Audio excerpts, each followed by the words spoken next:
good morning. So, alive na alive pa rin tayo. 4 AM na. So, today is Tuesday. Medyo maulan pa din kasi halos nag-uulan, may bagyo. So, yan. Dahil may pasok, mag-prepare tayo ng pagkain ni JD. Baon niya sa school, tapos hanggang dinner na namin. So, unang gagawin natin ay magsasaing tayo ng kanin. Etong sinaing namin, good for full day na siya. So, kasama na dyan yung almusal ni JD, yung baon niya sa school, tapos merienda niya hanggang dinner namin. So, isang saingan lang tayo.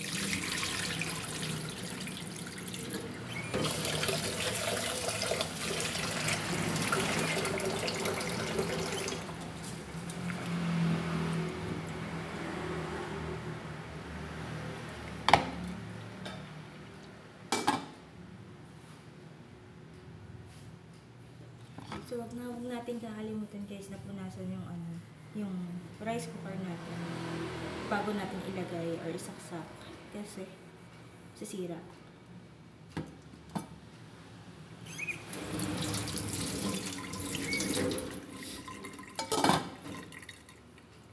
So, okay na guys. Nakapagsalang na tayo ng sinaing sa rice cooker. So, next naman is i-prepare natin or i-prepare ko naman yung baon niya para sa recess at yung ulam niya. So, para sa recess niya, so, hindi ko siya pinapabili ng kahit ano sa school. Usually, pag nagbabaon siya, kahit sa recess, dito nang gagaling sa bahay. So, may baon siyang pera, pero hindi niya ginagastos. Just in case lang yun kapag may kailangan siyang bilhin na activity or kinulang siya ng food sa school, tsaka lang siya bibili. Pero halos lahat ng pagkain niya is nanggagaling na dito sa bahay.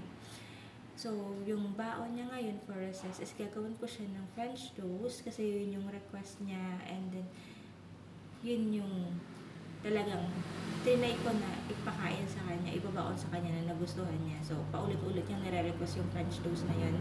And then, para sa lunch niya is mag-prito lang tayo na fried chicken.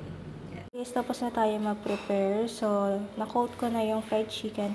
So, actually, nalaga ko na yan kagabi. So, konting prito na lang. Tapos, ito yung kanin na natira kagabi. So, sasangag ko na lang. And then, ito yung French toast na coat ko na. And then, i-fried na lang natin sa butter. So, yan. I-ready lang natin. So, meron din pala ditong isang itlog kasi naisip ko na yung lunch niya, since fried chicken, gawin na lang natin, at may fried rice, gawin natin chicxulog. So, mas gusto ni Jaden kaysa sa plain rice. So, luto muna tayo guys. So guys, natapos na tayo magluto. So, natapos na natin lutuin. Ito yung French toast niya. So, hinihintay lang natin lumamig bago natin ibalo sa tissue, tapos ilagay dito sa baonan. Tapos, natapos na rin ako mag-fried rice, garlic fried rice. And then, tapos na rin ako mag-sunny side up. Gusto ni JD sa sunny side up yung hindi sobrang well done. Tapos, napunasan ko na rin yung mga baonan niya. And then, tubig niya, juice niya. So, hinihintay ko na lang yung fried chicken para maluto. And then, ready na siya para sa school. So, yan guys. So, hinihintay ko na lang na maluto yung fried chicken niya para matapos ko nang ipak yung baon.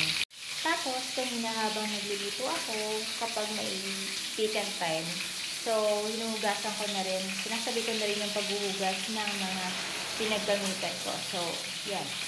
Malinis na yung lababo. So, Disclaimer lang guys ha. So, kapag nagpapabaon tayo ng pagkain sa mga anak natin sa school, so hindi naman required or hindi naman kailangan na mahal o sobrang magarbo yung mga pinapabaon or yung mga pinaprepare natin. Sorry nga pala sa voice ko kasi may sipon ako ngayon.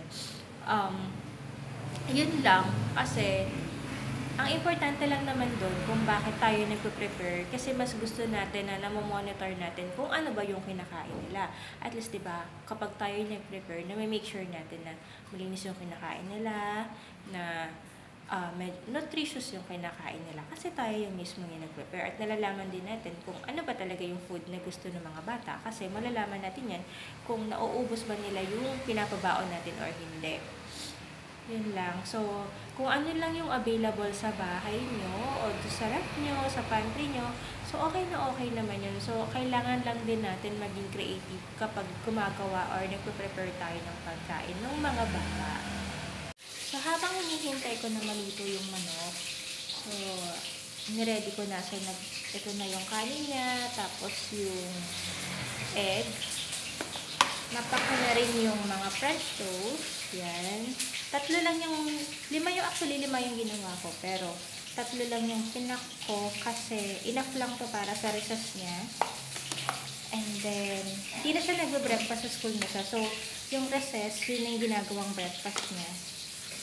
Tapos, ito, yung natirang French toast, nilagay ko na lang sa container para pag umuwi siya mamaya after school, kung gusto niya mag-merienda, may pagkain siya.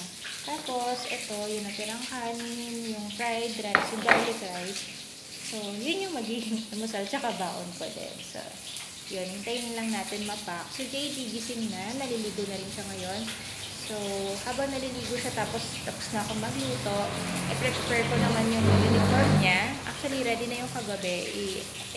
Iayusin ko lang. And then, double check lang sa mga gamit niya. Tapos, after ko asikasuhin si JD, next naman is si Mickey. So, yun lang. So, marami talaga akong ginagawa kapag umaga. So, medyo busy. So, naisisingit-singit ko lang itong paggagawa ng content. So, yun lang for today. So, thank you sa pagsama sa akin sa aking morning routine sa pag-aasikaso ng pagkain, ng baon ni JD. So, thank you for watching.